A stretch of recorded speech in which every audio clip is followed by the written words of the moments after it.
Hello students, क्या हाल है सबका? बढ़िया।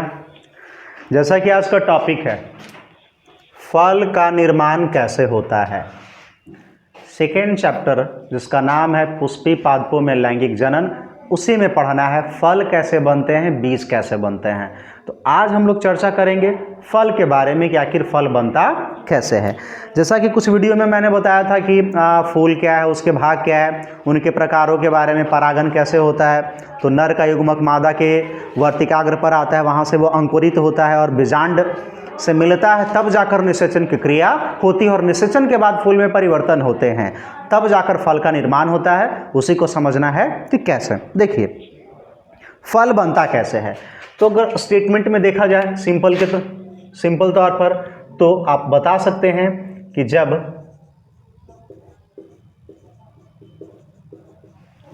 निषेचन की क्रिया हो जाती है तो फूल में विभिन्न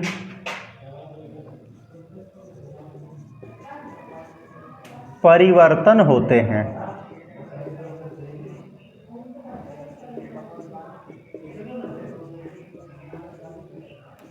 जिसके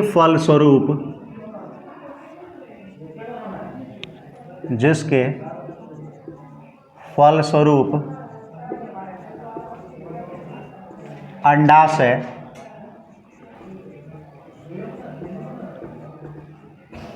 फल भित्ति में एवं फल भित्ति फल में परिवर्तित हो जाता है। क्लियर है? इसका और डिटेल, फल भित्ति का प्रकार, सारा टॉपिक इससे रिलेटेड आज हम लोग समझ लेते हैं। थ्योरी भी इसका और प्रैक्टिकल भी इसका। तो देखिए जब निषेचन की क्रिया हो जाती है तो फूल में परिवर्तन होते हैं, जिसके फलस्वरूप अंडाशय फल भित्ति में और फल भित्ति फल में परिवर्तित हो जाता है। लेकिन फल भित्ति कितने प्रकार के होते हैं? तो फल भित्ति 3 प्रकार के होते हैं।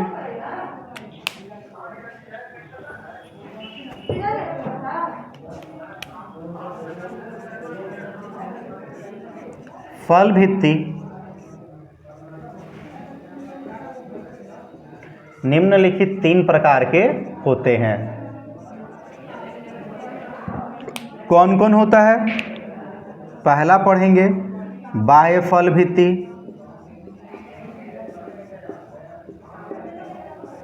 दूसरा पढ़ेंगे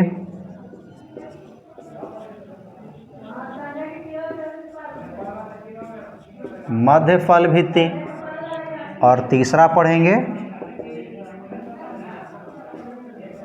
अंतःफल भित्ति। अब समझा जाए इसको डिटेल से। जैसे फूल की बात करते हैं तो यही तो फूल था ना। फूल में जब निषेचन की क्रिया हो जाती है तो इसमें क्या परिवर्तन होगा? तो फूल में जैसे ही निषेचन कहने का मतलब कि पहले परागण होगा। परागण कहने का मतलब क्या कि किसी फूल के पुंग केसर से पराग कणों को निकलकर मादा फूल के या स्त्री केसर के वर्तिकाग्र पर पहुंचने की क्रिया को हम क्या कहते हैं? परागण या पॉलिनेशन कहते हैं। और जैसे ही परागण की क्रिया हो जाती है तो वर्तिकाग्र पहले तो इसको वेरीफाई करता है कि वो परागकण, वो पॉलन ग्रेन्स उसके लिए कैपेबल है, अनुकूल है कि नहीं। अगर अनुकूल नहीं होता है तो उसका जर्मिनेशन वहीं पर रोक दिया जाता है, परंतु उसके अनुकूल होता है तो वही परागकण धीरे धीरे अंकुरित होते हैं और कहाँ पहुँचते हैं? बीजांड में पहुँचते हैं। क्लियर है? और बीजांड में पहुंचते हैं तब जाकर निषेचन की क्रिया हो जाती है, यानी दोनों के युग्मक मिल जाते हैं। निषेचन के बारे में क्या कि युग्मकों के मिलने की घटना को हम लोग निषेचन कहते हैं। जब निषेचन हो जाएगा तो क्या परिवर्तन फूल में होगा? तो समझिए परिवर्तन क्या होता है कि कुछ फूलों के बाह्य दल टूटकर गिर जाते हैं या उसी में दीर्घस्थायी हो जाते हैं, रह जाते हैं। जरूरी नहीं कि सभी के गिर जाएं या सभी के रह जाए। जैसे आप देखते होंगे टमाटर के बारे में तो टमाटर का बाह्य दल रह जाता है, लेकिन सेव का देखते होंगे तो सेव का बाह्य दल नहीं रहता है। क्लियर है? इसके बाद सभी फूलों के दल गिर जाते हैं, सभी फूलों के दल गिर जाते हैं। ये सभी फूलों के दल मुरझाकर हट जाते हैं, कुछ के दल रहते हैं, कुछ के दल नहीं भी रहते हैं। स्त्री केसर में जो वर्तिकाग्र होती है और वर्तिका वो भी पूरे पूरे टूटकर हट जाते हैं। अब बच क्या जाता है, तो बच जाता है अंडाशय।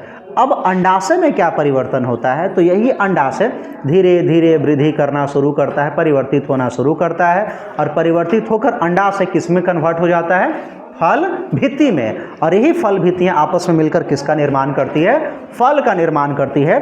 और ये फल भित्ति कितने प्रकार के होते हैं, तो 3 प्रकार के। पहला होता है बाह्य फल भित्ति, दूसरा मध्य फल भित्ति और तीसरा होता है अंतःफल भित्ति। तो बाह्य फल भित्ति क्या है, बाह्य फल भित्ति फल का सबसे बाहरी आवरण होता है जो फल में किसका निर्माण करता है, छिलका का निर्माण करता है। फिर से बाह्य फल भित्ति क्या है, तो बाह्य फल भित्ति फल का वह भाग होता है जो फल के छिलकों का निर्माण करता है, जो कि सभी फलों में पाया जाता है। मध्य फल भित्ति क्या है, तो मध्य फल भित्ति फल का वह भाग होता है जो फल के किस हिस्सों का निर्माण करता है, गुद्देदार भाग का निर्माण करता है। फिर से मध्य फल भित्ति क्या है, तो मध्य फल भित्ति फल का वह आवरण है, वह भाग है जो बाह्य फल भित्ति के नीचे पाया जाता है और फल के किस हिस्सों का निर्माण करता है, गुद्देदार भाग का निर्माण करता है।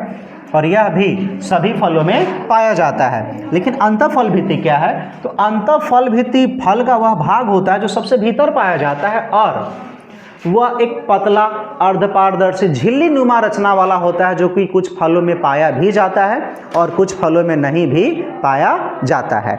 कैसे, इसके बारे में देख लेते हैं हम लोग इसका प्रैक्टिकल के साथ। प्रैक्टिकल के साथ कैसे देखना है, तो देखिए इसको समझने के लिए एक सबसे अच्छा उदाहरण ये एप्पल है, सेब है। सेब से हम इसके तीनों भित्तियों के बारे में ठीक से समझ सकते हैं क्या, तो देखिए ये फल है, निषेचन क्रिया के बाद ये हुई घटना है।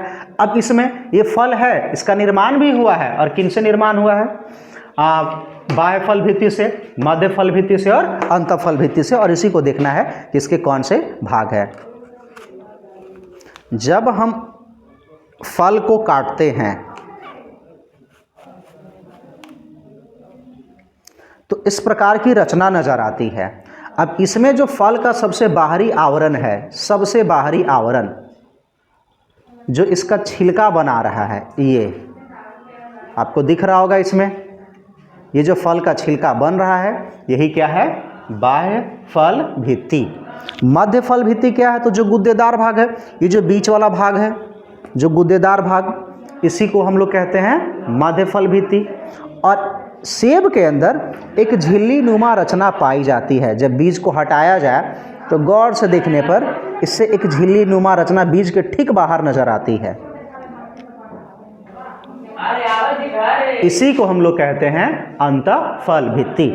फिर से देखिए फल भित्ति, फल का निर्माण कैसे, तो जब निषेचन की क्रिया हो जाती है तो फूल में विभिन्न परिवर्तन होते हैं। यही जो फूल है परिवर्तित होना शुरू हो जाता है और परिवर्तन होने के फलस्वरूप फूल के जो अंडाशय हैं वो फल भित्ति में, और फल भित्ति किस में परिवर्तित हो जाता है, फल में। और फल भित्ति होते कितने प्रकार के, 3 प्रकार के, बाह्य फल भित्ति, मध्य फल भित्ति और अंतःफल भित्ति। बाह्य फल भित्ति क्या, तो फल का जो सबसे बाहरी आवरण होता है जो फल के छिलकों का निर्माण करता है, ये जो छिलका है इसी को हम लोग कहते हैं बाह्य फल भित्ति।